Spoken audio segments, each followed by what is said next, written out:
வணக்கம். இது இங்கே என்ன சொல்லுது பாட்காஸ்ட். நான் ஸ்வர்ணா. இன்னைக்கு நாங்கள் உங்கள் கூட பேச போகிறது இதுதான் இல்லை, ஒரு டாபிக் இல்லாமல் ரேண்டமாக பேசலாம் அப்படின்றது தான் இந்த பாட்காஸ்ட். பல மாதங்களுக்கு பிறகு மீண்டும் வந்திருக்கோம். வந்துட்டேன்னு சொல்லுது. இனிமேல் அது அட்லீஸ்ட் அடுத்த வருஷத்துலேயாவது தொடர்ந்து வரலாம் அப்படின்னு ஒரு தாட் இருக்குது. என்ன பேச எப்படி பார்க்குறீங்க? சொன்னா ஆக்சுவலி ஏன் இந்த பாட்காஸ்ட்னா, திரும்ப பாட்காஸ்ட் போடணுன்ற தாட் வந்ததே எனக்கு. ஒருத்தவங்க மெசேஜ் பண்ணியிருந்தாங்க, ரீசெண்டாக இன்ஸ்டாகிராமில் மெசேஜ் பண்ணியிருந்தாங்க. அவங்க வந்து என்னென்னா, உங்கள் பாட்காஸ்ட் கேட்க ஆரம்பிச்சு நான் புக்ஸ் எல்லாம் ரீட் பண்ண ஆரம்பிச்சிட்டேன், நிறைய சேஞ்ச் ஆகி ஆரம்பிச்சிட்டேன் அப்படிலாம் அனுப்பியிருந்தாங்க. எனக்கு வந்து ஷார்ட்ஸை பார்க்கலாம் குறைச்சிட்டேன். நான் என் ஃபோனில் இன்ஸ்டாகிராமே அன்இன்ஸ்டால் பண்ணிட்டேன். இது உங்களுக்கு மெசேஜ் பண்ணுறதுக்காக ஒய்ஃபோட இன்ஸ்டாகிராம் அக்கௌண்ட்லேருந்து உங்களுக்கு மெசேஜ் பண்ணுறேன்னு சொன்னாங்க. எனக்கு வந்து ரொம்ப கில்ட்டி ஆயிடுச்சு. எனக்கு அந்த மெசேஜே ஃபுல்லாக வாசிக்க முடியல, அந்தளவுக்கு கில்ட்டி ஆயிடுச்சு. ஏன்னா நான் வந்து இன்ஸ்டாகிராமு எல்லாமே யூஸ் பண்ணிட்டு தான் இருக்கேன். சரி, நம்ம தானே போட்டோம், அப்போல்லாம் எப்படி இருந்தோம், என்ன இப்படி இருக்கோம் அப்படின்ற மாதிரி பாட்காஸ்ட்டும் இப்போ போட முடியறதில்ல. சரி, இப்படி ஆயிட்டோமே அப்படி சொல்லிட்டு ரொம்ப வருத்தமாக இருந்தது.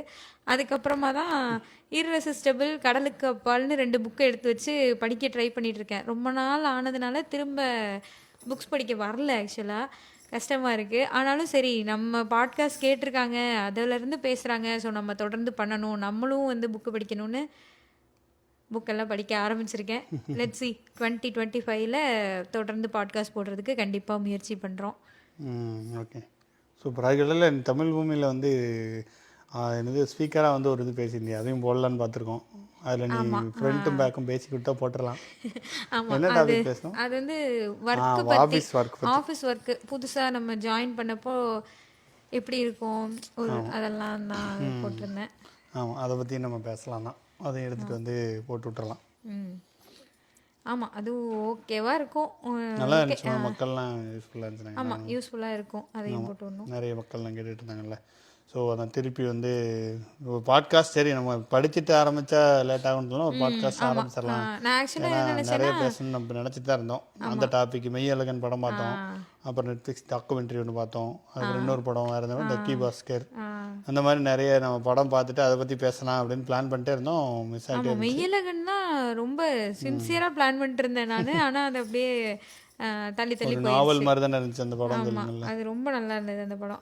நான் என்ன நினச்சேன்னா, அவங்களுக்கு ரிப்ளையே நம்ம திரும்ப ஒரு புக்கு படித்து பாட்காஸ்ட் போட்டு தான் நான் ரிப்ளை பண்ணுவேன் அப்படி நினச்சேன்.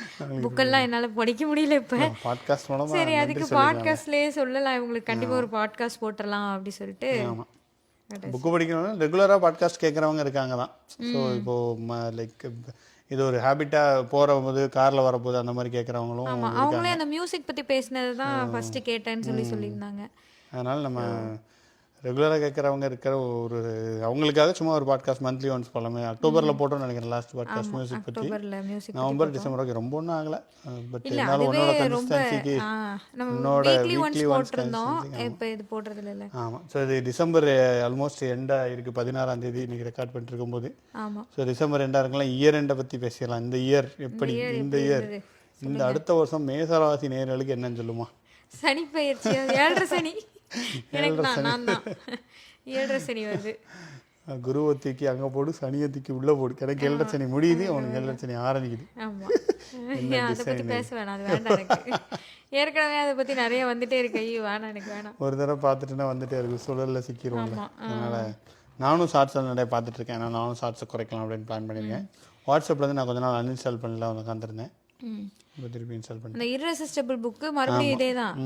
ஷார்ட்ஸ் ஆக்சுவலாக இது ஷார்ட்ஸும் ரீல்ஸும் வர்றதுக்கு முன்னாடி காலகட்டத்தில் எழுதப்பட்ட ஒரு புக்கு. அவங்க வந்து அதையே ஒரு நாளைக்கு 1 மணி நேரம் நீங்கள் ஒரு நாளைக்கு குறைஞ்சபட்சம் 3 மணி நேரம் பார்க்குறீங்க உங்கள் ஃபோனை அப்படின்னா, ஒரு வீக்கில் 1 டே நீங்கள் ஃபோனுக்கு மட்டுமே செலவழிக்கிறீங்க அப்படிலாம் எழுதியிருந்தாங்க. இன்னும் 3 மணி நேரம் ரொம்ப கம்மியாச்சே, இங்கே எக்கச்சக்கமாக போயிட்டு இருக்கே அப்படின்ற மாதிரி தான். அவங்க வந்து ஆக்சுவலி அந்த புக்கில் 1 hour 1 டேக்கு 1 hour யூஸ் பண்ணுறத ரொம்ப கில்ட்டியாக எழுதியிருந்தாரு. 1 hour 1.5 hours அதுலேயே போகுது. ஃபேஸ்புக் காலம். ஆமாம், அப்போ வந்து புக்லேயே அவ்வளோ சீரியஸாக அந்த விஷயங்களை பற்றி எழுதியிருந்தாரு. இப்பயும் அந்த புக் ரொம்ப ரிலேட்டபிளாக தான் இருந்தது. ஆமாம், இப்போ ரிலேட்டபிள், அதனால தான் நம்ம எடுத்து படிக்கிறோம். இர்ரெசிஸ்டபிள். ஓகே, நீங்களும் ஷார்ட்ஸ் இதில் என்ன வெளில வரணும்னா இர்ரெசிஸ்டபிள் படிங்க. என்ன மாதிரி அப்படிலாம் படிக்க வேணாம், யோசிச்சு பாருங்கள். அந்த புக் கிடைக்குமா தெரியாது அவங்களுக்கு. கிடைக்கும் இருக்கு. நிறைய இவர் கூட போட்டிருந்தாரு, A2D கூட அவர் போட்டிருந்தாரு, இன்ஸ்டாகிராமை டெலிட் பண்ணிடுங்கன்ட்டு. அதோட இதை பற்றி நிறைய சயின்டிஃபிக்காக பேசி போட்டிருந்தாரு. ஆமாம். பட் அதெல்லாம் டோபமைன் டீடாக்ஸ்னு ஒரு புக் இருக்கும், அதை பற்றி வந்து ஒரு சேனலில் போட்டிருப்பாங்க. அது சேனல் பேர் மறந்துட்டேன், ஆனால் நல்லா போட்டிருப்பாங்க. நம்ம அந்த புக்கு படிக்கலைனாலும் அந்த சேனலில் பார்த்தாலே நல்லாயிருக்கும். அதெல்லாம் முன்னாடி பார்த்தது, இப்போ ஒன்றும் பார்க்குறதில்ல. இப்போ நாங்கள் ஷார்ட்ஸ் போயிட்டனால அதனால ஃபுல் நம்ம இனிமேல் வாரத்துக்கு ஒரு இது வீடியோ போடுறோம், ஒரு ஆடியோ போடுறோம், ஒரு பாட்காஸ்ட். கண்டிப்பாக. ஆமாம், நம்ம வந்து ஸ்டார்ட் பண்ணி பேசலாம். ஓகே, வேறு மெய்யழகன் படத்தை பற்றி சொல்லுவான். மெய்யழகன், ஆமாம், மெய்யழகன் வந்து ஆக்சுவலி ரொம்ப நல்லா இருந்தது. எனக்கு வந்து என்னென்னா, நான் 96 ரொம்ப பிடிச்சிருந்தது. அந்த படம் வந்து ஒரு அழகான ஒரு கவிதை மாதிரி. ஓகே, ஸோ அந்த பரபரப்பாக போகாதீங்கன்னு சொல்லிக்கிட்டு இருந்தேன். ரொம்ப படுவே போக தேவையில்லை, அமைதியாக பேசலாம். இது பாட்காஸ்ட். கரெக்டு தான், அது அப்படியே ஸ்பீட் வேர்டு காம்படிஷனில் டைப்ரைட்டர் இன்னும் ஸ்லோ பேசலாம், ஒன்றும் தப்பு இல்லை, கேட்குறவங்க கேட்பாங்க. கரெக்டு தான், அது ஓகே தான். ஆனால் எக்கார்ட் பேசுறதெல்லாம் கேட்டிருக்கல, எக்கார்ட் டோலேன்னு ஒருத்தர் இருக்காரு, அவர் பேசுறது கேட்டால் நான் தூங்கிடுவேன். அவர் பேசவே இல்லைன்னு நான் நினைப்பேன். நீங்களும் போய் பாருங்க, எக்கார்ட் டோலேன்னு ஒருத்தர், அவர் போட்டிங்கன்னா சும்மாவே உட்காந்துருப்பாருங்க. ஒரு மணி நேரத்தில் மொத்தம் ஒரு 20 வார்த்தை பேசினாலே பெருசு, அவ்வளோதான். நான் வந்து என்ன இவர் உட்காந்து தூங்கிட்டு இருக்காரு, இதை எதுக்கு வீடியோவாக இவங்க பார்க்குறாங்கன்ற மாதிரி நினச்சிருக்கேன் ஃபர்ஸ்டெல்லாம். அது இப்போ செம்ம ஸ்லோவாக இருக்கும், அது அந்த அளவுக்கு ஸ்லோ தெரியல. நாம ஓகே, நம்ம ஓடக்கூடாது, குடு. ஏன்னா நான் ஏன் இப்போ வேகமாக வந்துட்டேன்னா, மெய்யழகன் பற்றி பேசுறதுக்கு நான் ப்ரிப்பேர் பண்ணிலாம் வச்சுருந்தேன். அதனால அது ஞாபகம் வந்துருச்சு. எப்போ நெட்ஃப்ளிக்ஸில் அந்த படம் பார்த்தப்பயே எனக்கு அதை பற்றி நிறைய தோணுச்சு. பொதுவாக பாட்காஸ்ட் பேசுகிறோம் அப்படின்னா என்ன தோணுதோ, இந்த மாதிரி ஒரு டாபிக்னா என்ன தோணுதோ அதை எழுதி வச்சுட்டு பேசுவேன், ஹிண்ட் மாதிரி வச்சுட்டு. ஸோ அந்த ஹிண்ட் எல்லாம் மைண்டுக்கு வந்துருச்சா. மெய்யழகன் பார்த்தீங்கன்னா 96 நான் வந்துட்டேன். சந்தைங்களா கூப்பிட்டது யாராவது நம்ம இன்கேஸ் ரிவ்யூலாம் பண்ணுறவங்களா இருந்தோம்னா, மெய்யழகன் படமே இவ்வளோ ஸ்பீடாக இல்லை, நீங்கள் ஏங்க இவ்வளோ அந்த மாதிரி படத்துலேயே மெதுவாக தாங்க பேசுகிறாங்க, நீங்கள் எங்கெங்க ஓடுறீங்க அப்படின்ற மாதிரி தான். அந்த மாதிரி மெதுவாக இருக்கிறது தான் எனக்கு ரொம்ப பிடிச்சிருந்தது. ஆனால் அதை பற்றி நான் ஓடி பேசுகிறேன். அது படம் அதான், அது ஒரு நாவல் மாதிரி இருந்தது எனக்கு. உண்மையிலே அந்த படம் பார்த்து முடிக்கிறப்போ இது வந்து ஒரு நாவலாக வந்திருந்தா ரொம்ப நல்லா இருக்கும், அந்த மாதிரி தான் ஃபீல் ஆச்சு. ஏன்னா இப்போ படம்னு வச்சுக்கோங்களேன், அதுவும் பெரிய ஹீரோஸ்லாம் நடிக்கிறாங்க, அந்த மாதிரி ஒரு படம்லாம் ஒரு குறிப்பிட்ட ஒரு 2-3 கேரக்டர்ஸை தான் அவங்களால ஸ்ட்ராங்காகவே காட்ட முடியும், அவங்களுக்கு தான் ஸ்க்ரீன் ஸ்பேஸே கொடுக்க முடியும், அதை பற்றி தான் சொல்லவும் முடியும்.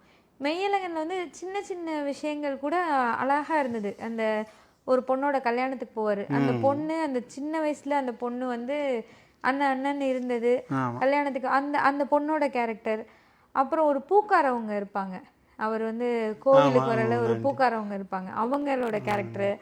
அதுக்கப்புறம் இன்னொரு கேரக்டர் ஏதோ ஒன்று மறந்துட்டேன்.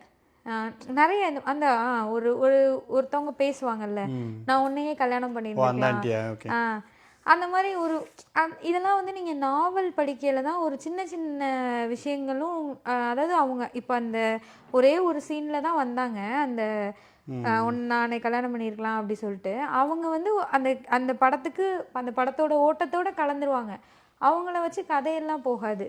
ஸோ அந்த மாதிரி சின்ன சின்ன சீன்ஸ் இருக்கிறது வந்து எனக்கு ரொம்ப நாவலை ஞாபகப்படுத்துச்சு. அது அந்த இதில் ஏஜென்ட் ரீட்டாவா, ஏஜென்டினா அந்த மாதிரி அதுக்கும் ஒரு சின்ன சீன்ஸ் தான். ஆனால் அது வேற விதமான, அதுவும் குட்டிக்கா சேம் தானே. இவர் வந்து கவிதையாக கொண்டு வர்றாரு, அவர் வந்து ஒரு ஆக்ரோஷமாக கொண்டு வந்துறாரு. ஆக்ஷன் நாவல் படிச்சீங்கன்னா அந்த மாதிரி நாவல் படிச்சு ஆக்ஷன் அது என்ன கிரைம் த்ரில்லர் அப்படிலாம் இல்லை. ஓகே, அப்படியா? இல்ல அந்த படம் நாவலே கிடையாது, இந்த படம் நாவல். நான் அந்த படத்துல இப்படி எழுத முடியுமா, நீ அந்த ஹீரோ பில்டப் எல்லாம் எழுதுவாங்களா, அவ்வளோ எழுத மாட்டாங்க, தூங்கிடுவோம் நம்ம. ஆமா, அந்த படம் ரொம்ப நல்லா இருந்துச்சு. இதுல ஒரு எனக்கு என்னன்னா, ஆக்சுவலா இந்த படம் நான் தியேட்டர்ல பார்க்கணும்னு தான் நினைச்சேன், ஃபுல் பக்கத்துல எங்கேயும் இல்ல. அப்போ நான் சரி நெட்ஃபிளிக்ஸ்ல இதுலயாவது வந்தோன்னே பார்த்துக்கலாம்னு நினைக்கிறப்போ, அந்த ஓடிடியில் ரிலீஸ் ஆகிறதுக்குள்ள நிறைய இந்த படத்தை ட்ரால்லாம் நிறைய வந்துருச்சு, ட்ரால் ரிவ்யூ மாதிரி. அவரும் படத்தை குறைச்சிட்டாங்கல்ல. ஆமாம், படத்தோட லென்த்தையும் குறைச்சிட்டாங்க, தூக்கமாக வருதுன்னு சொல்கிறது, பேசிக்கிட்டே இருக்காங்கன்னு சொல்கிறது, இதெல்லாம் நிறைய வந்துச்சா. 96 அளவு இல்லை போல இருக்குது அப்படின்னு நான் நினச்சேன். பார்த்தா உண்மையிலேயே ரொம்ப நல்லா இருந்தது. என்னடா இது நல்லா தானே இருக்குது, இதை போய் என்னன்னா நம்ம 96ம் ஆக்சுவலாக பார்த்தா ஒரு ஸ்லோவான படம் தான். உண்மையிலே நீங்கள் அதை 3வது தடவை பாருங்கள். ஒரு ஒரு ஒரு அதாவது இப்போ நம்ம திரும்ப பார்க்கல நம்மளுக்கு பிடிச்ச சீன்லாம் பார்ப்போம். அந்த பிரிட்ஜில் அந்த 2 பேரும் பேசிக்கிறது, அந்த மாதிரி சில சீன் எனக்கு அது ரொம்ப பிடிக்கும். அந்த சின்ன வயசு விஜய் சேதுபதியும் த்ரிஷாவும் அந்த பிரிட்ஜில் நின்று பேசுவாங்கல்ல, அந்த பல்லுல எல்லாம் அவருக்கு இங்கு பட்டுரும், அதோடையே அப்படியே சிரிச்சுட்டே நிற்பார். அவ்வளோ அழகாக இருக்கும் அந்த சீன் எனக்கு பார்க்கல. அந்த மாதிரி நீங்கள் பிடிச்ச சீன்ஸை பார்த்துடலாம். ஆனால் ஒரு படமாக உட்காந்து நீங்கள் திரும்ப திரும்ப பார்த்தீங்கன்னா 96 பயங்கர ஸ்லோவான படம் தான். ரொம்ப மெதுவாக தான் போகும். அது என்னென்னா அந்த எமோஷன்ஸோடு நம்ம ஈஸியாக கனெக்ட் ஆகிட்டோம். எல்லாருக்குமே ஒரு ஸ்கூல் டேஸில் ஒரு க்ரஷ்ஷோ யாரையோ பிடிச்சிருந்ததோ ஏதோ ஒன்று இருக்கும். அந்த எமோஷனோட கனெக்ட் ஆகிட்டோம். இந்த படத்தோட எமோஷனோட நம்மளால் கனெக்ட் ஆக முடியல. ஸோ அதனால தான் இதை ஸ்லோன்னு சொல்ல ஆரம்பிச்சிட்டோன்னு எனக்கு தோணுச்சு. கரெக்டு, வாய்ப்பு இருக்குது. அதனால் ஆனால் அந்த படம் நல்லா தான் இருந்துச்சு. நானும் சொன்ன மாதிரி இப்போ ஆக்சுவலி எந்த ரிவ்யூமே நம்ப முடியல. எல்லா படமே நல்லா இல்லை படம் ஒத்து வேஸ்ட், எல்லா படமும் ஓகேவா தான் இருக்குது. அதனால் இது ஒரு காலகட்டம் தான். ரிவ்யூ பாரு, ஒரு காலத்தில் ரிவ்யூ நம்பி போனோம், இப்போ ரிவ்யூ நம்ப முடியாத மாதிரி ஆயிடுச்சு. ஸோ காலம் வந்து எல்லாத்தையும் மாட்டிக்கிட்டு இருக்கு. ஒவ்வொரு பீரியட்லையும் ஃபஸ்ட்டு விகடன் ரிவ்யூ இருந்துச்சு, படம் முடிஞ்சு ஒரு வாரம் கழிச்சு தான் வரும். இல்லை ஒரு காலத்தில் சொல்கிறேன், அது தானே ஒரே சோர்ஸ். விகடனில் ரிவ்யூ போடுவோம், அது நல்லா இருக்கு, மார்க் அது ஒரு பெரிய இத்தனை மார்க் போடுறான் அத்தனை மார்க் போடுறான்னு நம்ம பார்த்துட்டு தான் போவோம். ஸோ இப்போது லைக் அது மாதிரி இட் இஸ் பிரசாந்த்க்கு ஸ்டார்ட் பண்ணார். ஒரு பாசிட்டிவாக பேசலான்னு பேச ஆரம்பிச்சாரு. அப்புறம் இது வந்தது இல்லை டாப் 10 மூவிஸ்ல அவன் வந்து வந்த வாரத்துல புது வரவுன்னு தான் போடுவாங்க. அடுத்த வாரம் தான் ரேட்டிங் எத்தனை ரேட்டிங் கொடுக்குறாங்க நம்ம பார்த்துக்கிட்டு ஃபர்ஸ்ட் இடத்துல இருக்கா செகண்ட் இடத்துல இருக்கா, ரொம்ப வாரம் ஒரு படம் வந்து முதல் இடத்துல இருக்குன்னா நல்ல படம். ஒரு கடைசியில் ஒரு பஞ்ச் லைன் வேற சொல்லுவாரு, முதல்வன் மக்களுக்கானது அப்படின்னு சொல்லிட்டு இருப்பாரு. திரை விமர்சனம்னு ஒன்று இருக்கும். இப்போ எப்படி வந்துருச்சுன்னா இப்போ அப்புறம் ப்ளூ சட்டை வந்து நெகட்டிவ்ல பப்ளிசிட்டி கொண்டு வந்தார். எல்லா படத்தையும் அவர் நெகட்டிவாக தான் பேசுவாருன்னு கன்ஃபார்மாக தெரியும். அது ஒரு பப்ளிசிட்டின்னு கொண்டு வந்துட்டாரு. ஆர்ஜே பாலாஜி பண்ணியிருக்காரு. ஆமாம், ஆர்ஜே பாலாஜி. அது ஆக்சுவலாக ரொம்ப நல்லா இருக்கும். நிறைய படம் பண்ணலன்னு நினைக்கிறேன். அவர் ஆக்சுவலி ஓட்டுற படம் மட்டும்தான் ரொம்ப சொல்லுவார். நீதானே என் பொன் வசந்தம், அந்த படம்லாம் சொல்லுவார். அது பார்த்தா அந்த பாட்டு ஆக்சுவலாக நிறைய இருக்கும். நான் இதே நம்ம பாட்காஸ்ட்லேயே நான் சொல்லியிருப்பேன். அந்த படத்தோட பாட்டு உண்மையிலே நல்லாயிருக்கும். இளையராஜா ரொம்ப வருஷத்துக்கு அப்புறம் ஒரு பெரிய டேரக்டரோட ஒர்க் பண்ணி நல்ல ஒரு இது. ஆனால் என்னென்னா படத்தில் பாட்டு வைக்காமல் பாட்டுக்கு நடுவில் படத்தை வச்சு பாட்டாக போட்டு அதோட வேல்யூவே குறைஞ்சிட்ட மாதிரி எனக்கு ஃபீல் ஆகும். நீங்கள் ஆர்ஜே பாலாஜியோடது போட்டால் அப்படி தான், எல்லாத்துக்கும் ஒரு பாட்டு, நான் வந்துட்டேன் நான் போகிறேன் அப்படின்னு அதை பாடி வேற காமிச்சிருப்பாரு. அந்த மாதிரி எதுக்கு எடுத்தாலும் ஐயோ பாட்டு அப்படின்ற மாதிரி தான் அந்த படம். அந்த ரிவ்யூவும் நல்லாயிருக்கும். ஆமாம். ஸோ இந்த மாதிரி ரிவ்யூஸ் மாறுது. இப்போ என்ன ஆயிடுச்சுன்னா, அப்போ இன்டர்வலுக்கு முன்னாடி ஒரு ரிவ்யூ, இன்டர்வல்லேருந்து ஒரு ஷார்ட்ஸ் போட்டுறாங்க, இன்டர்வல் முடிஞ்சதுக்கப்புறம் ஒன்று அப்படி சொல்கிறாங்க. இப்போ ஆக்சுவலி ரன்னிங்லேயே ட்வீட்டு, ஹீரோ இன்ட்ரடக்ஷன் நல்லா இருக்குது, மார்க் இவ்வளோ போங்க அப்படி படத்தை பார்க்காம போட்டுறாங்க. ஸோ அப்படி போடும்போது இப்போ நம்ம ரிவ்யூ நம்ப முடியாதபடி ஆயிடுச்சு. அவங்களுக்கு பெய்டு ரிவ்யூ வந்துருச்சு, படம் காசு கொடுத்து போடுறாங்க. இவங்களுக்கு பிடிக்கலன்னா லைக் பர்சனல் இதை வச்சுட்டு படம் நல்லா இல்லைன்னு சொல்லிடுறாங்க. இப்போ அந்த மாதிரி தான் அந்த கங்குவெல்லாம் அப்படி தானே ஆயிடுச்சு. சூர்யாவை நிறைய பேருக்கு பிடிக்கல போல, அவங்கெல்லாம் சேர்ந்து திட்டி விட்டாங்க. படம் நல்லா நான் தேட்டர்ல போய் பார்த்துட்டு வந்தேன். இந்த படத்தில் நல்லா இல்லை படம். எனக்கும் சூர்யாவுக்கும் பிரச்சாயத்து கிடையாது. படம் நல்லா இல்லை, சுத்தமாக இல்லை, கதையே ஒரு இதாக வந்துச்சு. ஆனால் நமக்கு தெரிந்தால் போனோம், இவ்வளோ ட்ரோல் பண்ணுறாங்களா என்ன இருக்குதுன்னு பார்க்கலாம் தான் போனோம் நம்ம. அதனால் நான் இப்போ படத்தை குறை சொல்ல முடியாது. படம் ஓகே எதோ எடுத்துருக்காங்க, ரொம்ப அன்ரியலிஸ்டிக்காக இருக்குது. நம்ம எல்லாம் நமக்கு ஆக்சுவலாக நம்ம அந்த கடத்தில் கனெக்ட் ஆகல தான். ஆமாம், நான் இன்னும் கங்குவா பார்க்கல. நீங்கள் பார்த்துட்டு வந்து எனக்கு கதை சொன்னீங்க, கதையாக கேட்க நல்லா இருக்குல்ல. கரெக்ட், ஏன் இந்த கதைக்கு என்ன ஆக்சுவலி கதை நல்லா தான் இருந்துச்சு. நான் நிஜமாவே இவங்க என்ன அப்படியே இவ்வளோ இதை ஓட்டுறாங்க, அப்படி என்ன படம்னு சொல்லிட்டு கேட்குறப்போ கதை ஒன்று சொன்னீங்க. நான் இந்த கதைக்கு என்ன, இந்த கதை நல்லா தானே இருக்குது அப்படின்னு, ஆனால் படமா நல்லா இல்லை அப்படின்ட்டு இருந்தீங்க. ஸோ இல்லை கரெக்டு, கதையாக நல்லா தான் இருந்துச்சு. நானே ஒன்று சொல்லும் போது தான் ஆமாம், கதையாக இது ரொம்ப நல்லா இருக்கே படம், நல்ல பயங்கரமாக எடுக்கலாமே. ஏன்னா முன் ஜென்மம்லாம் வச்சு கரெக்டாக ஒரு அதெல்லாம் எதுவுமே கிடையாது. ஆக்சுவலாக அது வந்து ரொம்ப எதாச்சும் கேட்குறப்ப ரொம்ப நல்லா இருந்தது. ஃபர்ஸ்ட் 20 மினிட்ஸுக்கு சூர்யா சும்மா ஒரு பைத்தியக்காரமாக சுற்றிட்டு இருப்பாரு. அதுக்கப்புறம் அப்புறம் கதையாகவும் பைத்தியக்காரமாக சுற்றிட்டு, அந்த காலத்தில் பைத்தியக்காரமாக சுற்றிட்டு இருப்பாரு. அவர் பைத்தியக்காரராகவே இருப்பார் படம் ஃபுல்லாக. அதனால் படம் வந்து அப்படி இருக்கும். இல்லை அவர் ஒரு நம்ம அந்த படத்தை கனெக்ட் ஆகல, அவ்வளோதான். அது வேற ப்ராப்ளி அவங்க என்ன நினச்சிருந்தாங்க அந்த காலத்தில் அப்படின்னு இதை வச்சு ரைஸ்ன்னு சொல்லுவாங்க. நம்ம கனெக்ட் ஆகலையா, அவர் ஒரு பையனை காப்பாற்றுறதுக்கு தான் எல்லாம் பண்ணுவார். அந்த பையனே ஒரு குத்த வருவான், அப்போ பையனை வந்து குத்துறீங்க, நான் வந்து இவனை காப்பாற்றுவேன் அப்படின்னு சொல்லிட்டு போவார். அவர் அதாவது பைத்தியக்காரனாக தான் இருப்பார் அந்த படத்துலாம். நம்ம அந்த காலத்துலேயும் பைத்தியக்காரனாக தான் இருப்பார், அதை மீன் அந்த காலத்துலேயும். ஓகே. ஸோ ஒரு ஊரே கொண்டுருவார், ஊரே நீங்களாம் செத்துப்போங்க, நான் அந்த பையனை மட்டும் காப்பாற்றிக்கிறேன்னு. அவர் சூப்பர்மேன் மாதிரி இருப்பார் அந்த படத்தில். ஓகே. ஸோ அது என்னடா முடிவு எடுக்கிற, ஊருக்காரங்களை விட்டா ஓகே வேடா, உங்கள் ஊருக்காரன்டா, அப்படி தான் அந்த மாதிரி இருக்கும். நிறைய அதான் ஒரு இல்லாஜிக்கலாக இருக்குது. ஆமாம், நமக்கு அது ஒரு உண்மைதான். நம்ம கனெக்ட் ஆகலைன்னா கனெக்ட் ஆகலை. அது இப்போ எனக்கு மெய்யழகன் எப்படின்னா அதை நம்ம கனெக்ட் பண்ணிக்கவே ட்ரை பண்ண மாட்டோம் ஒன்று. ஏன்னா இப்போ அதான் மறுபடியும் இன்ஸ்டாகிராம் ஷார்ட்ஸ் அண்ட் ரீல்ஸ் மாதிரி தான் மொமெண்ட் வச்சு படம் எடுக்க ஆரம்பிச்சிட்டாங்க. இப்போ சில படங்கள்லாம் அப்படிதான், ஒரு 10 நிமிஷத்துக்கு ஒரு தடவை ஒரு ஹை வைக்கணும், ஒரு அதே சில படங்கள் இல்லை பல படங்கள் அப்படிதான் ட்விஸ்ட் இருக்கணும், அல்லது அந்த கேமியோ இருக்கணும். ஒரு 1/4 மணி நேரத்துக்கு ஒரு தடவை 3 மணி நேரம் படம்னா 10 to 15 மினிட்ஸ்க்கு ஒரு தடவை உங்களுக்கு ஏதோ ஒரு ஹைப். அது ஷார்ட்ஸ் மாதிரி தான், ஒரு 10 ஷார்ட்ஸ்ல ஒரு ஷார்ட்ஸ் நல்லா இருந்துகிட்டே இருந்தா தான் நம்ம பார்ப்போம். இந்த மியூசிக் பத்தி பேசிருக்கீங்க, 30 செகண்ட்ல என்ன கொடுங்க சார் அப்படின்னு கேக்குறாங்கல்ல, அந்த மாதிரி தான். அந்த மாதிரி படத்திலையும் அது அஃபெக்ட் ஆக ஆரம்பிச்சிருச்சு. அந்த மாதிரி இருக்கப்போ நம்ம மெய்யழகன் மாதிரி படத்தோட நம்ம உட்காந்து பார்க்கணும். நமக்கு அந்த ஒரு உண்மையில என்னன்னா நம்ம ரொம்ப ஷார்ட்ஸ் பார்க்கல, ஒரு 20 மினிட்ஸ் இன்டர்வியூவே நம்மளால பார்க்க முடியாமல் போயிடுது. அப்படிங்கிறப்ப இந்த படம்லாம் வந்து ரொம்ப மெதுவாக தான் நம்மளை உள்ளே கூட்டிகிட்டு போகுது. நமக்கு அதுக்கு வந்து ஒரு பொறுமை இல்லாமல் போயிடுச்சு. ரிதம் இருக்குல்ல, ரிதம் மூவி வந்து இந்த மாதிரி தான், ஒரு நாவல் மாதிரி தான் இருக்கும். எனக்கு ரிதம்க்கு அப்புறம் அழகாக, ஏன்னா ஒரு நாவலை வந்து நீங்கள் படமாக சொல்கிறது அல்லது ஒரு படத்தை வந்து நாவல் படித்த ஃபீல் கொடுக்குறதெல்லாம் ரொம்ப, அது எனக்கு தெரிஞ்சு அது கொஞ்சம் கஷ்டம்னு தான் நான் நினைப்பேன். அந்த ஃபீல் வராது. அது ஒரு மாதிரி ஒரு புக்கு படித்து முடிச்சப்போ இருந்த மாதிரி ஒரு ஃபீல் இருக்கும்ல, அது ரிதம் படம் எனக்கு ரொம்பவே கொடுத்துச்சு. அதுக்கப்புறம் எனக்கு மெய்யழகன் தான் அந்த மாதிரி ஒரு ஃபீல் கொடுத்தது. ஸோ என்னென்னா இந்த மாதிரி ரொம்ப ட்ரால் வரையில் இந்த மாதிரி படங்களே எடுக்காமல் போயிடுவாங்க. ஸோ அந்த மாதிரி தான் எனக்கு தோணுச்சு. இந்த டேரக்டரே வந்து சரிடா உங்களுக்கு இதானடா வேணும், 15 நிமிஷத்துக்கு ஒரு தடவை ஒரு கேமியோ வேணும், டெஸ்ட் வேணும், அப்படி தானே அப்படியே மாறிடும் மூவி, ரொம்ப மாற ஆரம்பிச்சிடும். ஸோ ஆமாம், ஆக்சுவலி இன்னொன்று நடக்கணும். ஆக்சுவலி இப்போ 2.5 மணி நேரம் படம் போயிட்டு இருக்கிறது இனிமேல் ஒரு 1.5 மணி நேரம் 2 மணி நேரமாக மாறிடும். கொஞ்ச நாள்லேயே நடந்துடும். இன்னும் ஒரு 5-6 வருஷத்துலேயே இது கண்டிப்பாக நடக்கும். ஏன்னா இப்போ 2.5 மணி நேரம்லாம் யாரும் உட்கார்றதுக்கு மென்டலாக ப்ரிப்பேர்டும் கிடையாது. லைக் அவங்க காசை போட்டு தேவையில்லாமல் எடுக்கிறது இருக்குது. ஸோ ஆட்டோமேட்டிக்காக பாட்டெல்லாம் கூட வெளியில் போயிடும். ஒரு பாட்டு வைப்பாங்க, அந்த அவர் வச்சார் ஒருத்தர் பிரதீப் ரங்கநாதன் மாதிரி ஒரு பாட்டு ஹிட்டுக்காக வச்சுருவாங்க, அவ்வளோதான். அந்த மாதிரி தான் மாறப்போகுது தமிழ். ஏன்னா இங்கிலீஷ் அப்படி தான் இருக்கு ஆல்ரெடி. ஸோ அந்த மாதிரி தான் தமிழ் இண்டஸ்ட்ரியும் மாறும்னு நினைக்கிறேன் நான். ஆமாம், இது எப்படி ஆடியன்ஸ் அதை ரிசீவ் பண்ணிக்கிறோமோ, நம்மளோட அட்டென்ஷன் ஸ்பேன் ரொம்ப குறைஞ்சிட்டே வருது. கரெக்ட். ஸோ ஆப்வியஸ்லி பிஸ்னஸும் அது தகுந்தாப்புல மாறும். So it will change accordingly. எனக்கு இந்த படத்துல அந்த சைக்கிள் வச்சு ஒரு கதை சொல்லுவாங்கல்ல, உனக்கு அது சைக்கிள் தான், அது ரொம்ப நல்லா இருக்கும். ஆக்சுவலா இதை நான் ஒரு சிறுகதையா படிச்சிருக்கேன். எதில் படிச்சேன்னு ஞாபகம் இல்லை, விகடனோ எதுலையோ ஒன்றில் வந்து ஒரு கதையாக இருக்கும். இதே சேம் கான்டெக்ட் கிடையாது, ஆனால் ஒரு சைக்கிள் வச்சு தான். ஒரு வீட்டில் வந்து அந்த சைக்கிளை வந்து ஒரு வசதியான வீட்டு பையனாக இருப்பான், அதை அவன் வந்து குப்பை மாதிரி போட்டு வச்சுருப்பான். அது அது பாட்டுக்கு மழையிலையும் வெயிலையும் அப்படியே கிடக்கும், துருப்பிடிக்கும், அந்த மாதிரி இருக்கும். அந்த வீட்டில் வேலை பார்க்குறவங்களுக்கும் அதே வயசில் ஒரு பையன் இருப்பான். அந்த அம்மா வந்து என்ன கேட்பாங்கன்னா, நான் இந்த மாதிரி காசு கொடுத்து இந்த சைக்கிளை வாங்கிக்கிறேன், என் பையன் ரொம்ப நாளாக சைக்கிள் கேட்குறான்னு வாங்குவாங்க. வாங்கிட்டு போய் கொடுத்தா அவன் அதை அப்படி வச்சுருப்பான். ஸோ இந்த பணக்கார வீட்டுக்காரவங்க இருப்பாங்கள்ல, அவங்களுக்கு அதை பார்க்கலையே நம்ம வீட்டில் இருந்த சைக்கிளாக இது இப்படி இருக்குது, இவ்வளோ இதாக வச்சுருக்கான்னு சொல்லிட்டு அவங்க ஜெலஸ் ஆயிடுவாங்க.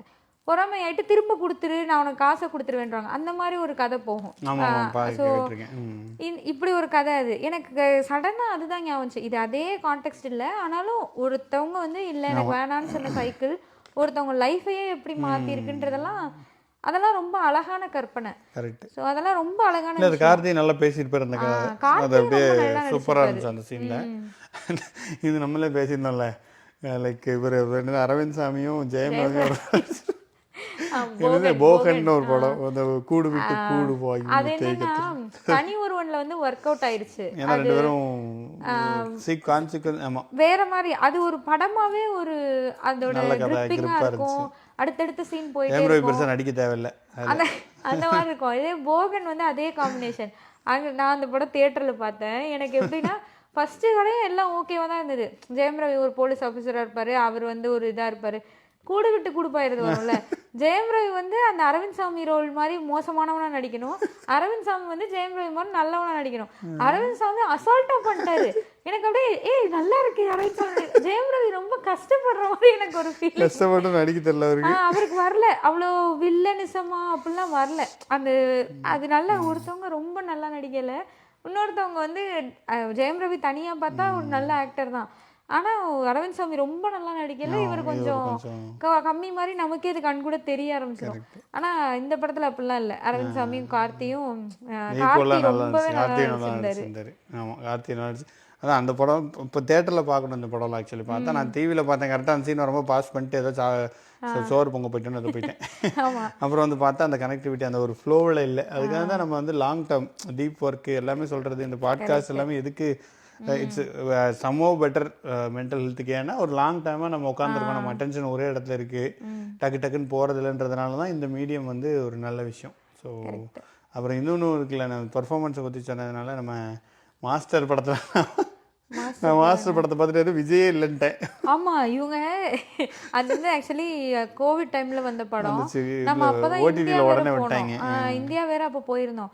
இந்தியா போயிட்டு அந்த படத்தை பார்த்துட்டு நான் நல்லா இருக்கு, நான் பிரைம்ல பார்த்துட்டு நல்லா இருக்குன்னு, இவங்க வந்து என்ன பண்ணிருக்காங்க எல்லா சீனையும் ஓட்டி ஓட்டி விட்டு பார்த்துட்டு விஜய் வரதுக்குள்ள ஓட்டி விட்டுட்டு விஜய் சேதுபதியை பார்த்துட்டு விஜயே இல்லை இந்த படத்துல, விஜய் சேதுபதி தான் நிறைய இருக்காரு.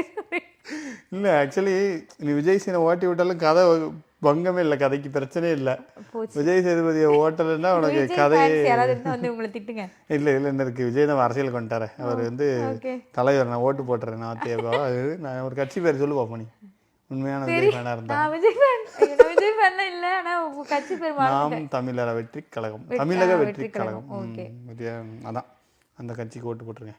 ஐயோ அதெல்லாம் இல்ல இல்ல, நான் இதெல்லாம் சொல்ல வரல. நானும் சொல்ல வரல, மாஸ்டர் படத்துல எல்லாம் அடிக்கலன்ட்டேன், நல்லா நடிக்கலன்னு அவர் சொல்றாரு. நீ அதான் ஓட்டி விட்டுட்டு விஜய் காணோம் விடுமா. நம்ம ரசிகர்கள் எல்லாம் பாட்காஸ்ட் கேட்கறவங்க எல்லாம் அப்படி கிடையாதுமா. Okay okay. மெய்யழகன் படத்தை பத்தி தான். அப்புறம் ரொம்ப நாளுக்கு அப்புறம் நாங்க ஒரு படம் ஃபுல்லா உட்காந்து பார்த்தது லக்கி பாஸ்கர் தான் பார்த்தோம். இன்ட்ரெஸ்டிங்கா இருந்தது, உட்காந்து ஃபுல்லா பார்த்தோம். லக்கி பாஸ்கர் நல்லா இன்ட்ரெஸ்டிங்கா இருந்தது அந்த படம். அந்த சின்ன பையன் நல்லா நடிச்சிருந்தான். ராம்கி வந்தாரு, செம ராம்கி சூப்பர். நம்மால ஆமா ரெண்டு விஷயம் இந்த படமும் சரி. இவங்க மெய்யழகன் பார்க்கல, நானுமே அப்படிதான், நான் தனியா பார்த்தேன் மெய்யழகன், இவங்க தனியா பார்த்தாங்க. இவங்க நீங்க பார்க்கல சொன்னீங்கல்ல, கடைசியா கார்த்தியை பாம்பு கடிச்சிருச்சு. நம்ம இப்படியே பார்த்து பழகிட்டோம். படம்னா ஒரு இயல்பு வாழ்க்கை மாதிரி ஒரு ஃப்ளோவா போகும்னே நமக்கு இல்லை, ஏன்னா அது படம் தானே, அதுல என்ன வேணாலும் நடக்கலாம், அப்படித்தானே நம்ம பார்த்து பழகிருப்போம். ஸோ நான் வந்து நானுமே அப்படிதான் நினைச்சேன், கார்த்தியை பாம்பு கடிச்சிருச்சு, இல்லை கார்த்தி வீடை வித்துட்டாரு, அல்லது அவங்க ஸ்ரீதிவ்யாக்கு அபோஷன் ஆயிடுச்சு, இப்படி எல்லாம் தான் நான் நினைச்சேன். இது நெகட்டிவா ஏதோ ஒன்று காட்டுவாங்கன்னு தான் நினைச்சிட்டே இருந்தேன். அதே மாதிரி இவங்களும் சொன்னாங்க இதேதான் லக்கி பாஸ்கருக்கும். கடைசி வரை ராம்கி வந்து இவரை ஏமாத்திட்டு ஓட போறாருன்னு நினைச்சுதான் நான் படம் பார்த்தேன். நான் நினைக்கல ராம்கி நல்ல கேரக்டரா இருக்கும். ராம்கியை பத்தி எனக்கு தெரிஞ்சதுனால ஓகே நினைச்சேன். ராம்கியை பத்தி ராம்கி வில்லனா நடிக்க மாட்டாரு, எப்படி புராணங்கள் சந்திருக்காரு நல்லவனா இருக்காரு நான் நினைச்சேன். நான் ராம்கியை சந்தேகப்படல, நானும் கடைசியில அந்த படத்தை சந்தேகப்பட்டேன். இவங்க கடைசியில ஏதாவது சொல்லுவாங்க, இவன் காசெல்லாம் கொடுத்தான், அது மாதிரி அவன் அங்க போய் செட்டில் ஆயிட்டான்ற மாதிரி காட்டிட்டாங்க. யூஎஸ் போயிட்டான்னு காட்டிட்டாங்க, யூஎஸ் வந்துட்டான்னு காட்டி இங்க ஒரு இல்ல. நான் வந்து ஆக்சுவலா ஓகே தான், ரொம்ப லாஜிக்கலா பார்க்க முடியாது படத்துல. எப்படி முடிப்பாங்கன்னு நினைச்சேன்னா, அவரு தான் இந்த 100 கோடியும் கொடுத்துட்டு நான் எதுவுமே இல்லாம தான் வந்தேன் அந்த மாதிரியே முடிச்சிருவாங்கன்னு நினைச்சேன். பார்த்தா அந்த 100 கோடி கொடுத்ததே பொய்ன்ற மாதிரி நல்லா இருந்தது. நல்லா இருந்துச்சு. லக்கி பாஸ்கர் ஒரு தடவை பார்க்கலாம் ஒன் டைம். அதான் அந்த எங்க ஸ்டாப் பண்ணணும்னு உனக்கு கேம்பிளிங்ல எங்க நீ ஸ்டாப் பண்ணணும்னு அந்த அப்பா வந்து பேசுறாரு. அந்த அப்பாவுக்கு வந்து அந்த அப்பா தான் வந்து அதுல வந்து ஸ்லீப்பர் செல்ல இருந்திருப்பாரு. அவர் அங்க போய் பாரு இங்க போய் பாரு அப்படின்னு பேசிடுவாரு. அதான் இந்த சைக்காலஜி ஆஃப் மணி புக்கும் இதை தான் சொல்லும். நீங்க எங்க நிறுத்தணும்ன்றது உங்களுக்கு தெரியல அப்படின்னா மொத்தமா போயிருவீங்க அப்படின்றது. அவங்க கோல் போஸ்ட்டை தள்ளி வச்சுட்டே போறது வந்து எந்த விதத்துலையும் நல்லது இல்லைன்னு இருக்கும் அந்த புக்கில். கரெக்ட். ஸோ அந்த மாதிரி தான் எனக்கு அந்த படம் ரொம்ப பிடிச்சிருந்தது. ரொம்ப நாளுக்கு அப்புறம் ஒரு ஃபுல் படத்தை ஒழுங்காக உட்காந்து 2 பேரும் பார்த்தோம். நல்லா இருக்கு. ஆமாம் பார்த்தியா ஷார்ட்ஸ் உலகத்தில். ஆமாம். ஆனால் அம்மா நீ பார்க்குறது லாங்காக பார்க்குறது இருக்க ஒரு 24 மணி நேரம் 54 மணி நேரம் பார்த்துக்கிட்டு இருக்கேன். கிரேஸ் அனாட்டமின்னு ஒரு சீரியல் 3வது தடவையோ 4வது தடவையோ பார்க்குறேன். ஆக்சுவலாக அதான் ஷார்ட்ஸ் அந்த மாதிரி ரொம்ப பார்க்குறது தலைவலி வந்துடும். இல்லை நான் அது ஏன் பார்த்தேன்னா, சரி ரொம்ப ஃபோன் பார்க்குறோம், ஃபோன்லேருந்து எனக்கு என்ன படம் பார்க்குறது என்ன பண்ணுறதுன்னு தெரில. வழக்கம் போல் கிரேக்குள்ளே போனேன். ஆக்சுவலி ஃபோன்லேருந்து வெளியே வர்றதுக்கு இந்த மாதிரி சீரீஸ் பார்க்குறது இனிஷியலாக எனக்கு ஒர்க் ஆச்சு தான். அதாவது ஃபோனே பார்த்துட்டு இருக்கையில ஒரு மாதிரி மண்டை வலிக்கும், எப்படியோ இருப்போம்ல, நம்மளே ஒரு மாதிரி கடுப்பாக சுற்றிட்டு இருப்போம்ல. அந்த மாதிரி இல்லாமல் இந்த சீரீஸ் பார்க்கையில கொஞ்சம் நானும் ஆக்டிவாக இருக்கிற மாதிரி தான் எனக்கு ஃபீல் ஆச்சு. ஆனால் அது ஒரு 3 நாள் பார்த்தா ஓகே, 3 நாள் 4 நாள் பார்த்தா ஓகே. நான் அது ஒரு வாரத்தை தாண்டி போகையில் அதுவும் அதே மாதிரி நம்மளை டிப்ரெஸிங்காக தான் ஆக்குது. கரெக்ட். அது 3வது தடவை சீரியல் பார்க்கும்போது அது குட்டி சீரியலாக பார்க்கணும். ஒரு 3 சீசன் இருக்கிற ஸ்ட்ரேஞ்சர் திங்ஸ் மாதிரி பார்த்தா அந்த நேரம் முடிஞ்சிருக்கும். ஆமாம், இது ஒரு 20 சீசன் ஒரு 15 வருஷமா எடுத்துட்டு இருக்காங்க. ஆமாம், 2000லேருந்து 24 வருஷமா எடுத்துட்டு இருக்காங்க. இப்போ 2005லேருந்து வருது. அப்போ 20 வருஷமா எடுத்துட்டு இருக்காங்க. அப்போ இப்படி இருக்கும். அதனால 20 சீசன். இப்போ தமிழ்ல ஏதோ அந்த மாதிரி சீரியல் வந்திருக்குன்னு சொன்னாங்கல்ல, ஹார்ட் பீட் வந்திருக்கு. அந்த மாதிரி இங்கிலீஷ்ல அது மாதிரி அவங்க ஊர்ல அவங்க தலக்கு. எனக்கு அதான் இதை ரொம்ப நான் பார்த்துட்டனால ஹார்ட் பீட் எனக்கு பார்க்கணுன்னே தோணல. எங்க இருக்குன்னு தெரியல. இதே மாதிரி தான்டா நீங்களும் என்னோட உயிர் எடுத்தீங்க அப்படின்னு விட்டாமா. இல்ல இதளவுக்கு உங்களால எடுத்துட முடியுமா அப்படி ஒரு நினைப்பு வந்துருச்சு. ஆனா பார்க்கலாம் தான், பட் பார்க்கல. கரெக்டுமா. ஸோ வேற ஏதாவது டாபிக் இருக்கா மக்கள்கிட்ட பேசுறதுக்கு? இந்த வருஷத்துல புக்ஸ் படிச்சுட்டு இருந்தது வந்து நல்ல சூப்பர் கோல் வச்சிருந்தேன். போன தடவை ஒரு மாதத்துக்கு ஒரு புக்குன்னு 12 புக்கு படிச்சுட்டேன். அதனால இந்த தடவை வந்து நான் அப்படியே அடிச்சு தள்ளிடுவேன்ற மாதிரி நிறைய அந்த அது என்ன ஒரு அந்த சைட்டு பேர் குட் ரீட்ஸ், அந்த இதில் போய் நம்ம எவ்வளோ புக்ஸ் படிக்கலான்னு கோல்லாம் செட் பண்ணலாம். கோலெல்லாம் ரொம்ப ஹையாக செட் பண்ணி வச்சுருந்தேன். படித்ததுன்னு பார்த்தா எந்த புக்குமே கம்ப்ளீட் ஆகாத மாதிரி இருக்குது இந்த வருஷம். Psychology of money. அப்புறம் ஒரு புக்கு படித்தேன், கிழவனும் கடலும்னு. அது என்னன்னா அது வந்து ஒரு புக் கிளப், இங்கே தமிழ் பள்ளியில் வந்து வாலண்டியரிங் பண்ணுறவங்களுக்கு புக் கிளப் ஒன்று வச்சுருந்தாங்க. அந்த புக் கிளப் வந்து ஒரு மந்த்துக்கு ஒரு புக்கை அவங்க கொடுத்துட்டு அந்த புக்கை பற்றி மந்த்லி பேசுவாங்க. அது ஏதோ ஒரு நல்ல செயலாக அதில் ஜாயின் பண்ணனால அதில் கடலுக்கப்பால்னு ஒரு புக்கு கொடுத்துருந்தாங்க. அதனால அங்கே பேசணுமேன்றதுக்காக நான் அதை படித்தேன். அந்த ஒரு புக்கு தான் எனக்கு தெரிஞ்சு உருப்படியாக படிச்சிருப்பேன்னு நினைக்கிறேன். அப்புறம் அதுலேயே இன்னொரு புக் கொடுத்தாங்க, அந்த நீங்களும் வெல்லலாம் அந்த மாதிரி ஏதோ ஒரு புக்கு. அந்த மாதிரி ஏதோ ஒரு புக்கு. ஐயோ படிக்கவே முடியல, ஏன்னா இப்படி அறுக்குதே அப்படின்ற மாதிரி. அது வெற்றி பெறலாமோ என்னவோ ஒரு புக்கு. சரி ஓகே, படிக்காட்டியும் பரவாயில்ல, இந்த மாதம் அந்த புக் கிளப்பில் போய் ஜாயின் பண்ணுவோன்னு சொல்லி அந்த மீட்டிங்கில் ஜாயின் பண்ணால் யாருமே படிக்கலை. எல்லாருமே இதே தான் சொல்கிறாங்க, நாங்கள் படிக்கலைங்க, அது என்னமோ படிக்கவே முடியலைங்க, எப்படிங்க இதெல்லாம் படிக்கிறதுன்னு தான் எல்லாரும் சொன்னாங்க. அடப்பாவீங்களா, அப்போ ஏன்டா இந்த புக்கை சூஸ் பண்ணீங்க அப்படின்ற மாதிரி. ஸோ அதில் தான் அடுத்த புக்காக கடலுக்கு அப்பால்னு ஒரு சிங்காரம் அவர் எழுதின புக்கு வந்து சொல்லியிருக்காங்க. அது வந்து தமிழில் வார் பற்றின புக்ஸ் பெருசாக கிடையாது, தமிழில் வந்து வார் பற்றின புக்காக அது இருக்குது. இப்போ தான் படிக்க ஆரம்பிச்சிருக்கேன். இந்தியாவிலேருந்து ஒரு புக் வருது, அது என்ன புக்குமா? 1000 மைல் பயணம். 1000 நான் படிச்சிருக்கேன் அந்த புக்கு. அதான் இந்தியாவிலேருந்து புக்கெல்லாம் வாங்கிடுவேன், ஒன்றும் படிக்கிறது தான் கிடையாது. மிளகு பற்றி இருக்கு அந்த புக்கில், படிங்க எல்லாரும். நீங்கள் இது ரீசெண்டாக ஒரு இதில் கூட, அது என்ன பரிதாபங்களில் கூட மிளகை பற்றி தெரியுமா உனக்கு அப்படின்னு எனக்கு டக்குனு இதான் ஞாபகம், சரி இவங்களும் இதை சொல்லுவாங்கல்ல அப்படின்ற மாதிரி.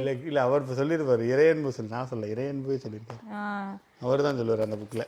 அதாவது மிளகுக்காக போர் நடந்ததுங்க அப்படின்னு அவர் சொல்லுவார், அந்த புக்கில் எழுதியிருப்பார். மிளகு அது மாதிரி நிறைய எல்லாத்துக்குமே ஒரு வரலாறு இருக்குது, தக்காளி எல்லாத்துக்குமே ஒரு வரலாறு போட்டிருப்பார். ஸோ அந்த புக்கை நம்ம நெக்ஸ்ட் படிக்க போகிறோம்.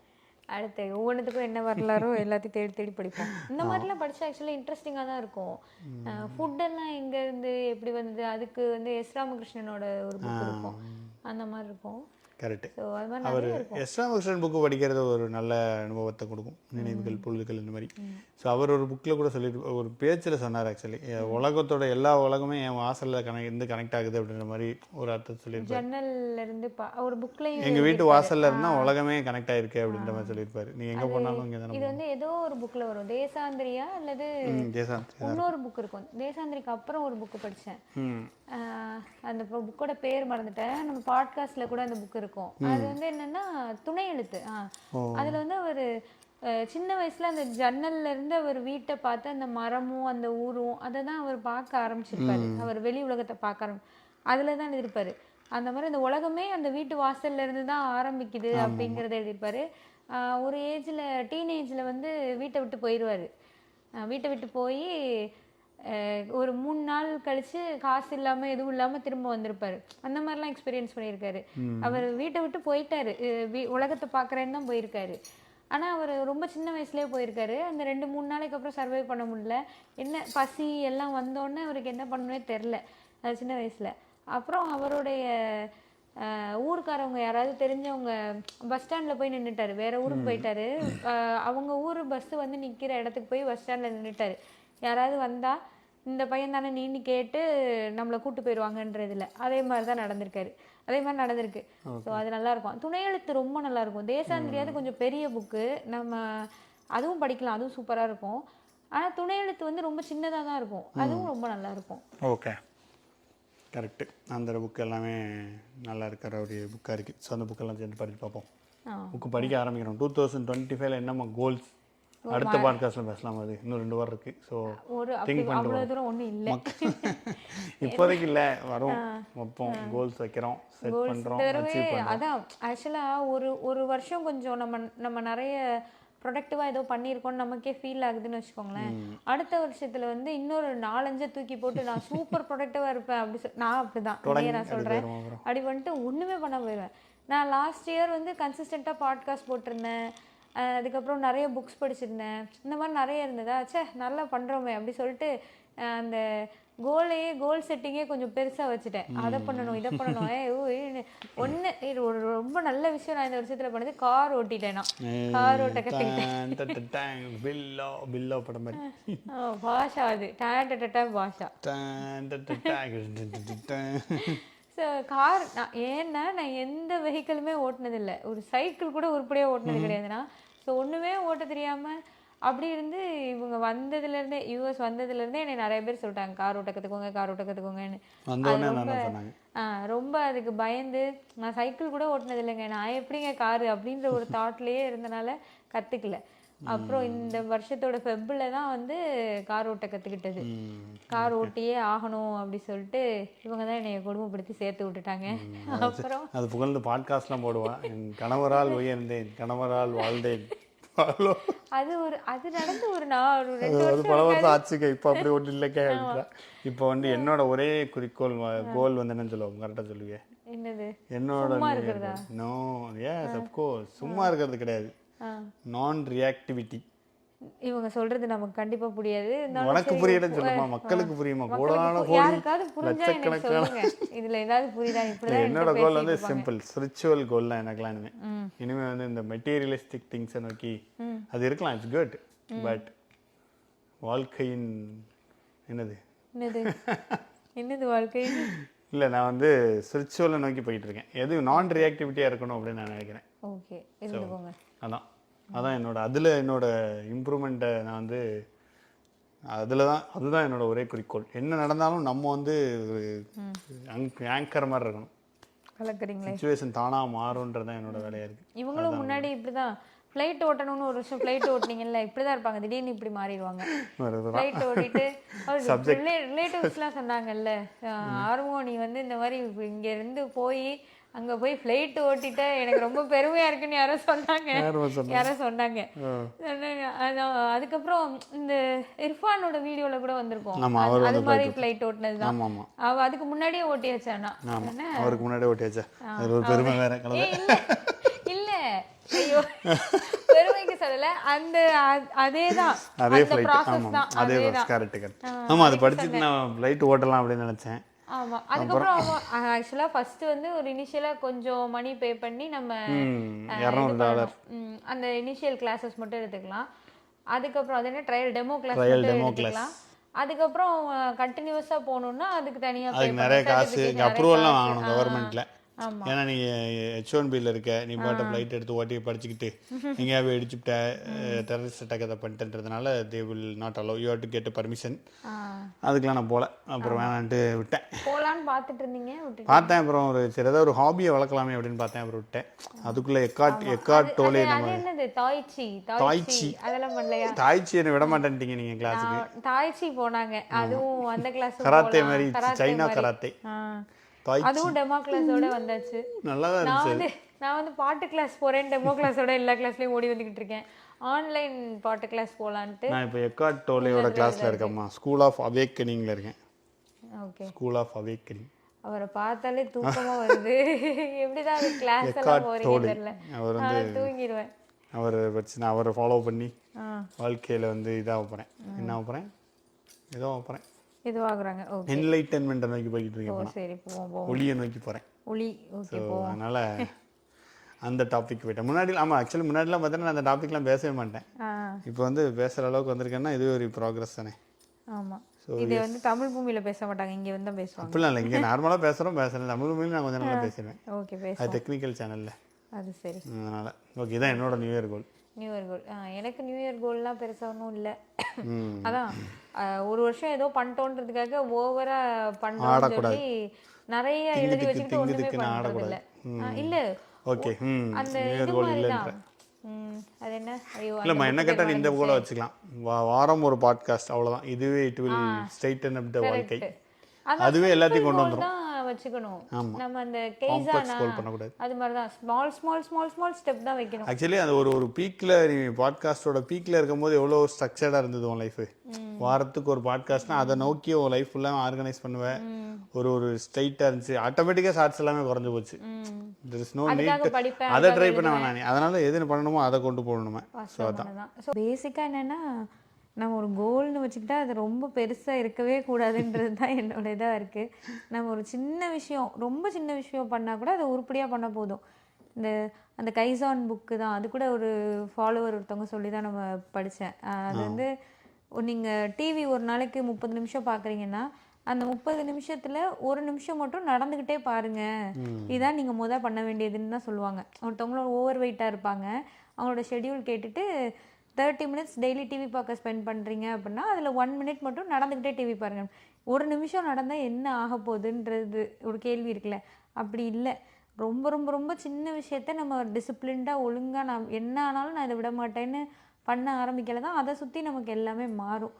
ஸோ அதுதான், ரொம்ப குட்டி கோல் வச்சுக்கிட்டா போதுன்றது தான் இந்த வருஷத்தில் நான் கற்றுக்கிட்டது. ரொம்ப பெரிய கோல் வச்சு என்னால் உண்மையிலே ஒன்றுமே அச்சீவ் பண்ண முடியல. எந்த புக்கையுமே என்னால் ஃபுல்லாக படிக்க முடியல. நிறைய புக்ஸ் எல்லாம் எடுத்து வச்சுருந்தேன், இதெல்லாம் படிக்கணும் அதெல்லாம் படிக்கணும், லைப்ரரியில் ஹோல்டு போட்டு போட்டு எடுப்பேன், ஆனால் ஒன்றும் படிக்கிறது இல்லை. ஸோ அந்த மாதிரி தான் குட்டியாக பண்ணணும். கைசான் தான் இப்போ ஃபாலோ பண்ணலான்னு இருக்கேன். நான் ஒன்று பண்ணணும், உருப்படியாக பண்ணணும், சின்னதாக பண்ணணும், அவ்வளோதான். ஓகே, டன், சூப்பர்மா. உங்களோட மக்கள் வந்து உங்களோட இந்த வருஷம் எப்படி போச்சு, அடுத்த வருஷம் என்ன உங்களுக்கெல்லாம் கோல்ஸ் இருக்குது, இதெல்லாம் எனக்கு ஷேர் பண்ணுங்கள். அப்புறம் இந்த மாதிரி ஜென்ரலாக பேசுகிற விஷயங்கள் என்ன பேசலாங்கிறத பற்றியும் எனக்கு சஜஷன்ஸ் கொடுங்க. இன்ஸ்டாகிராமில் டிஎம் பண்ணுங்கள். அப்புறம் இங்கே என்ன சொல்லுது பாட்காஸ்ட்டுக்கு ஃபாலோ பண்ணுங்கள், ரேட்டிங் கொடுங்க. ரேட்டிங் கொடுக்கறதுக்கு எபிசோட் வந்தால் தான் கொடுக்க முடியும். நான் அதை ஒழுங்காக போட்டேன். ஆல்ரெடி கொடுத்துருக்காங்க, ஒரு 20-25 பேர் கொடுத்துருக்காங்க, 28 பேர் கொடுத்துருந்தாங்க தான். ஸோ நன்றி நன்றி நன்றி. இவ்வளோ நேரம் பாட்காஸ்ட்டை கேட்டுட்டு இருந்தீங்கன்னா அதுக்கும் நன்றி. ஓகே, நன்றி, வணக்கம். ஓகே, அவன் பாட்டு பாடி எப்போமா எபிசோட் போட, ஏதோ பாட்டோட முடிக்கிறது இந்த பாட்டு, ஏதாவது பாட்டு பாட பாடுறதே இல்லை. ஏதோ ஒரு பாட்டு பாடு, நான் பாடிடுவேன். நான் பாடினா மக்கள்லாம் டென்ஷன் ஆகும். என்ன பாட்டுன்னு சொல்லுங்க. நீயே பாடு. ஒரு புது வருஷம் பிறக்குது, அதுக்காக ஒரு பாட்டு. எனக்கு யோசிச்சா பாட்டு சரி, இல்லைன்னா சும்மா தோன்ற பாட்டு பாடு. வராது. இந்த பாட்டு நான் சொல்கிறேன், இந்த பாட்டு பாடு. என்ன பாட்டு தெரியுமா? எல்லாரும் சரி, இன்னைக்கு சும்மா பாடிக்கிட்டு இந்த பாட்டோட லிரிக்ஸ் கூட எனக்கு ஒழுங்காக தெரியாது. இது ரொம்ப நல்ல பாட்டு, சும்மா வாயில் வரும்ல ஒரு நாள் ஒரு பாட்டு, அப்படி வந்த பாட்டு இன்னைக்கு. மலர்கள் கேட்டேன் வனமே தந்தனை, தண்ணீர் கேட்டேன் அமிர்தம் தந்தனை, மலர்கள் கேட்டேன் மலர்கள் கேட்டேன். அவ்வளோதான், முடிஞ்சிச்சு.